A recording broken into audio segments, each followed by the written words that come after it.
J'espère que vous portez bien. Et puis si vous portez pas bien, je vous souhaite de bien vous porter. Alors, voilà, hein, le titre il est très évocateur sur l'image. Hein, je l'ai même bien zoomé pour que vous voyez bien. Fermé pour cause de faillite. Ok. La France, elle est morte. La France qui est devenue une France communiste, hein, il n'y a pas de problème, vous inquiétez pas, bientôt vous aurez les bons alimentaires, la sécurité sociale de la consommation, du bon alimentaire, la sécurité sociale alimentaire, voilà, hein, c'est 150 euros, voilà. Et quand l'État sera en faillite, mais vraiment totalement en faillite, vous aurez plus que vos yeux pour pleurer, et voilà. Donc nous sommes rentrés, je vous l'annonce, dans un État communiste, hein, ce pays devenu... D'ailleurs, il me semblerait que c'était Gorbatchev qui dit notre plus grand allié, c'est la France. Donc vous avez tout compris. Vous avez tout compris. Alors, les faillites n'arrêtent pas d'arriver les unes derrière les autres. Là, il y a je ne sais plus combien de défauts d'entreprise. Il y a Apolline Malherbe qui en parlait. C'est une catastrophe. C'est une véritable catastrophe. On a l'impression que ces journalistes découvrent que la France est en faillite. Mais attendez, vous allez voir le chômage comme il va exploser. Alors en plus, on va mettre l'intelligence artificielle. Alors peut-être que là, on n'aura plus du tout besoin de bureaucratie, parce qu'on aura l'intelligence artificielle qui va tout contrôler. La France est en faillite. Pays de narcotrafiquants, c'est peut-être même pire que le Mexique. Hein, même pire. Pays où l'immigration, il n'y a plus de limite, hein, parce que ça, on est dans l'Europe, hein, mais il n'y a pas que la France. Hein, bien sûr, vous avez la Belgique aussi qui est complètement islamisée. Vous avez l'Angleterre, alors là, n'en parlons même pas. Bon, même si l'Angleterre, maintenant, elle s'est retirée, effectivement, avec le Brexit de l'Europe. Donc, c'est une véritable catastrophe. Vous imaginez l'avenir? Moi, ma petite fille, je me pose la question, ça va être quoi son avenir? Vous voyez ce que je veux dire? Donc, il y en a qui disent qu'en 2026, ça va être la révolution. Je vois pas la révolution de trop de quoi ça va être. Vous avez vu les gens bouger, vous, autour de vous? Bon, je sais pas, moi, les nouvelles générations bougent pas beaucoup, là. Comme ils ont tous été... c'est terminé, hein. C'est fini. On n'en parle plus. C'était prévu. Fallait calmer les gueux, hein, voilà. Donc, voilà, votre belle France, hein, vous pourrez dire au revoir dans quelques temps. On va bientôt tous se revoir, vous inquiétez pas. On va peut-être se revoir dans des camps de concentration. On va peut-être marcher à la communiste, comme vous avez bien l'autre là depuis 3 ans qui fait la guerre là, hein, voilà, qui détruit son propre pays, sa propre économie. Évidemment, on a Monsieur Trump, hein, le grand financier, le grand Manitou financier qui comprend tout à la politique de l'Europe et notamment de la guerre qui se passe entre la Russie et l'Ukraine. Bien sûr, c'est l'Ukraine qui est responsable de tout, hein, et évidemment. Hein, ils ont quand même annexé la Crimée qui appartenait à l'Ukraine en 2014. Il me semble qu'elle a été annexée par les Russes en 2014, sans savoir qu'ils ont déjà essayé de tenter plus d'une fois d'attaquer la Suède. La Finlande leur a fait la guerre à plusieurs reprises, même la Chine, hein, ils ont été en guerre avec eux. Donc voilà, en fait, la France, c'est ça. C'est-à-dire, la France va devenir un vassal de la Russie. Voilà, c'est ce que veut. Alors, vous savez, méfiez-vous, hein, de tous ces gens-là, comme les Philippot, tous ces gens-là, parce que ils soutiennent quand même ce genre d'individu, hein, qui a tué Valmy, il faut voir les atrocités. Si vous saviez les atrocités qui se passent là-bas, c'est une catastrophe. Hein. Tous les opposants sont éliminés systématiquement. Hein. Ça fait 24 ans que l'autre est au pouvoir. Donc, vous voyez, même Macron, il n'a pas si tort que ça sur ces points-là. Il ne faut pas non plus lui donner tort sur tout. Bon. Mais en fait, c'est ce qui est en train de se passer. Enfin, le pays, il est mort. Cette Union européenne est en train aussi, bien sûr, parce que nous faisons partie de cette Union européenne, plus exactement, parce que l'Europe, c'est un peu plus compliqué, nous sommes foutus. Le pays est mort. Nous allons passer bientôt sous la tutelle du FMI. Hein, il faut bien vous mettre ça dans la tête. Vous allez passer sous la tutelle de la FMI. Moi, j'en ai plus rien à foutre à 61 ans, parce que de toute façon, j'aurais vécu 61 ans, et puis, terminé, hein. C'est fini. Vous avez le pays qui est en train de rentrer en faillite. Là, les entreprises sont faillites. On attaque les petits auto-entrepreneurs en les taxant avec une TVA auquel ils pourront même pas se payer. Alors déjà qu'ils n'avaient pas grand-chose, ils n'avaient pas de retraite, rien du tout. Ils voulaient se mettre à leur compte, soi-disant, oh là là, à entendre parler de notre grand Manitou, c'est fantastique, l'économie libre et tout. Ils veulent investir dans l'intelligence artificielle, on ne sait pas pour faire quoi. Et comme par hasard, c'est 70% des parts qui appartiennent à l'Arabie Saoudite. Oh, lui, c'est superbe, c'est magnifique. Voilà où on en est aujourd'hui. Hein, non, vous pouvez même plus faire en sorte que vos gamins aillent à l'école. Vous êtes obligé de les surveiller avec des caméras, obligé de les suivre avec des applications sur votre téléphone portable pour savoir si tout va bien, si votre fille elle est bien rentrée, si elle n'a pas pris un coup de couteau. Hein, voilà où on en est aujourd'hui. Vous avez, faut savoir qu'aujourd'hui en France, vous avez des petits villages. Ah, aujourd'hui, je suis un petit peu remonté là, un peu avec le poivre, le piment de Cayenne. Là, je suis un peu remonté aujourd'hui. Hein. Bon, voilà, journée, c'est journée coup de gueule. Hein, voilà. Il y a la journée sans cigarette, mais moi, c'est la journée coup de gueule. Et en fait, vous avez un petit village, je sais plus où ça se situe, le nom, c'est Mâcon. Ah oui. Car en plus, c'est Mâcon. Il manque un R, mais bon, c'est Mâcon. Et Mâcon, là-bas, ils ont envoyé 80 mineurs, je crois que c'est des Tunisiens. Ils ont foutu un bordel dans le village. Ah bah voilà, hein. C'est ce qu'on appelle le grand remplacement. Ça arrive, hein, ça arrive, vous inquiétez pas. Vous inquiétez pas. Et puis après, ça sera à la Wakbar. Il n'y a pas de souci, vous en faites pas. Donc vous aurez que ce que vous méritez, les Français. Vous avez voté pour le diable, ben vous avez le diable. C'est tout, c'est aussi simple que ça. D'ailleurs, c'est très rigolo parce que vous allez voir, vous avez vu, je ne sais pas si vous avez entendu le budget, je crois, de la sécurité sociale pour 2025 ou 2026. Non, 2025. Il est estimé à 666 milliards, un truc comme ça. Ah, c'est marrant, 666. Encore? Encore, mais décidément, il aime bien ce chiffre. Hein. Ils aiment bien ce chiffre, hein, les mondialistes, là, satanistes. Là. Voilà, ben, les gens voient rien, ils comprennent rien, ils sont stupides à un point, mais c'est incommensurable, ce peuple. Ce peuple va mourir, vous comprenez? La France, elle est morte. Il va falloir, ou alors il va falloir que, je sais pas, Sainte Marie, Mère de Dieu, ou il va nous falloir une Jeanne d'Arc hein, qui arrive, qui débarque, je sais pas d'où. Certainement pas, Madame, hein, vous voyez ce que je veux dire, du Rassemblement National. Ah non, non, ça c'est pas possible. Hein. Arrêtez de rêver là, hein. Arrêtez de rêver. Sortez d'ailleurs de ce parti si j'ai un conseil à vous donner. Voilà, donc c'est terminé, c'est terminé. Voilà, on a des tourneurs en rond, les Philippot, les Asselineau, tout ça, c'est des tourneurs en rond. Vous tournez en rond comme un hamster qui tourne dans sa roue, là, hein, depuis des siècles et des siècles. Vous savez, c'est la boucle sans fin, vous voyez. Voilà, donc on pourra compter que sur nous. En fait, ça sera chacun pour soi. Ça sera la gueule, ou alors il va falloir faire des milices pour se protéger. Il va falloir créer une société parallèle. Je ne sais pas comment on va faire, hein, parce que là, je vous signale que, ah oui, en parlant des phénomènes bancaires, pour parler d'un autre sujet, alors je parle un petit peu de tout, hein, c'est normal, je fais un petit plat composé, vous savez, comme quand vous allez au distributeur, quand vous allez, vous savez, dans les trucs, là, genre machin, là, où vous servez vous-même. Là, on va faire le petit plat composé, hein, c'est le petit plat composé, l'entrée, le plat de résistance et le dessert. Le fromage, vous voulez un petit digestif, parce que le digestif, il va être costaud, hein, je vous le dis. Hein. Donc, en réalité, c'est là où on en est aujourd'hui. Les banques, là, la BNP, alors il y a la BNP, Crédit Mutuel, je crois, et Société Générale. 2026, plus de distributeurs. Tous les distributeurs de billets vont être retirés de service. Il n'y aura plus de DAB. Terminez les DAB.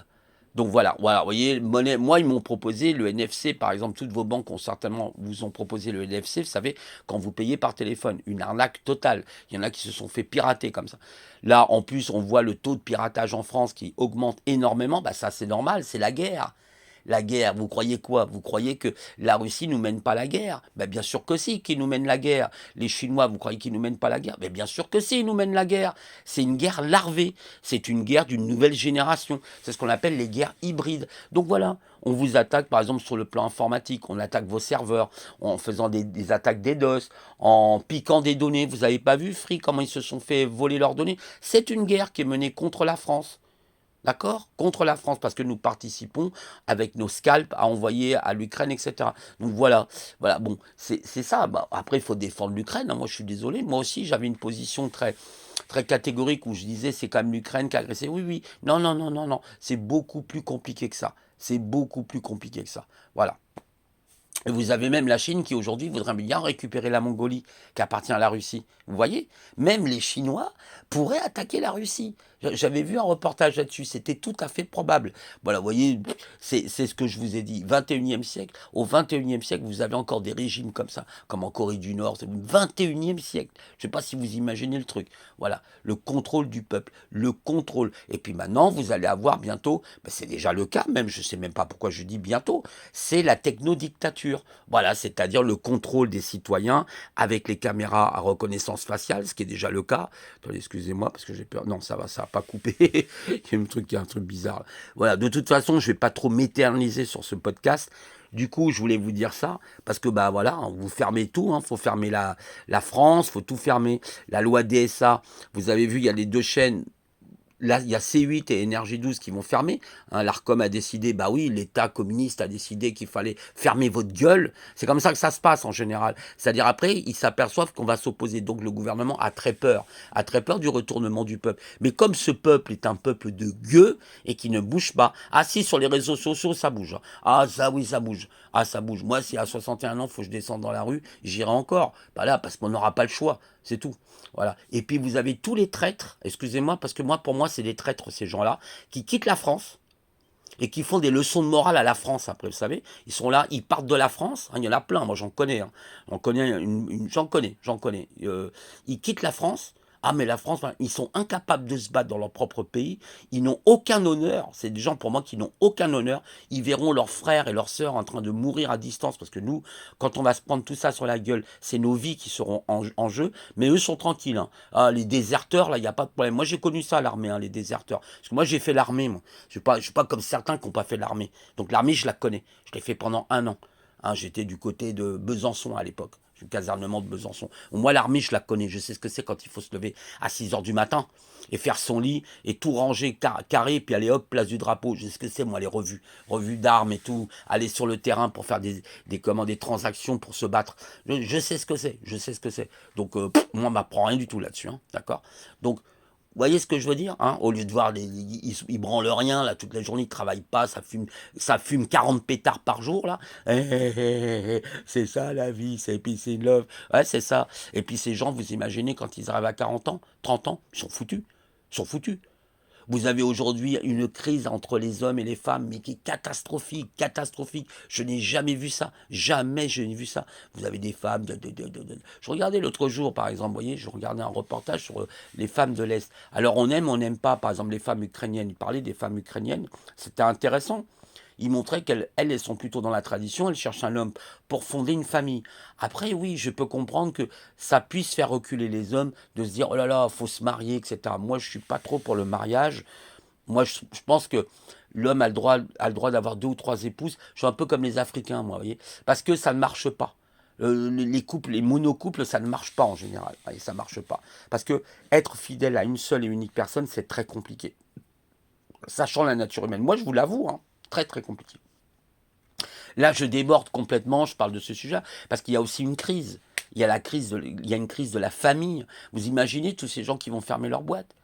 Bah ça y est, c'est des futurs divorces, c'est des futures séparations.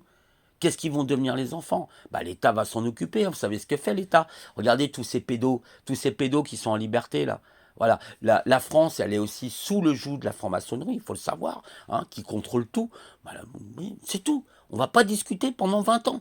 Voilà, voilà. Donc la mafia est au pouvoir. Là, il y a une véritable mafia qui est en train de se mettre en place. Les entreprises, là, vous avez vu les petites faillites, les faillites, tous les autres entrepreneurs qui disent, bah, mais rassemblez-vous, faites quelque chose. Mais dégagez-moi tout ça. Pourquoi on ne sort pas de l'Europe? Pareil, pourquoi on reste dans cette Europe? Voilà. Bon, bah, bon courage à tous, parce que ça a l'air ça a pas l'air d'être piqué des hannetons, tout ça. Je veux dire, ça va très très mal se terminer. 2026. Je ne sais pas si l'année 2025 va déjà bien se terminer, parce que là, on est qu'au mois de février. Parfois, on est quand même bientôt à la fin du mois de février. On n'a que 2 mois qui sont passés, il nous en reste encore 10 à faire. Je ne sais pas ce que ça va être 2026. Alors, d'après les astrologues, 2026, il paraît qu'il y a les mêmes planètes qu'il y avait en 1760, ouais, 1769, c'est ça. Voilà, quand il y avait la Révolution française, 1793, la vraie Révolution. Il paraît que c'est le même alignement. Alors bon, on verra bien s'il se passe la même chose. Bon, si ça arrive, bah ça arrive, mais ça va se passer évidemment dans le sang. Là, il y aura beaucoup, beaucoup, beaucoup de morts. Là, mais des deux côtés, même des forces de l'ordre et tout. Là, ça va vraiment chauffer. L'autre, là, je vous dis, il a intérêt de prendre l'hélicoptère puis se barrer. Qui vient me chercher? Qui vient me chercher? Là, ça va arriver, je pense. Voilà, parce qu'il y a là qui vont pas se laisser faire quand même, je suppose. Voilà. Allez, je vous laisse et je vous souhaite quand même plein de bonnes choses. Espérons quelque chose de positif, que la France arrive à se relever, parce que la France a toujours quand même été aussi un pays de résistance, quelque part, un peu le pays des cocagnes, mais je sais pas, on est au 21e siècle, c'est différent. Les contextes géopolitiques sont pas les mêmes. Vous imaginez bien, aujourd'hui, on est dans la mondialisation, on est avec des ordinateurs interconnectés, toutes les banques sont interconnectées entre elles. Ça n'a plus rien à voir avec l'époque des Gaulois. Comprenez ce que je veux dire? Les techniques sont pas les mêmes. Bon, il y a toujours moyen, sûrement. Ben voilà. Bon, bah, bon courage à vous.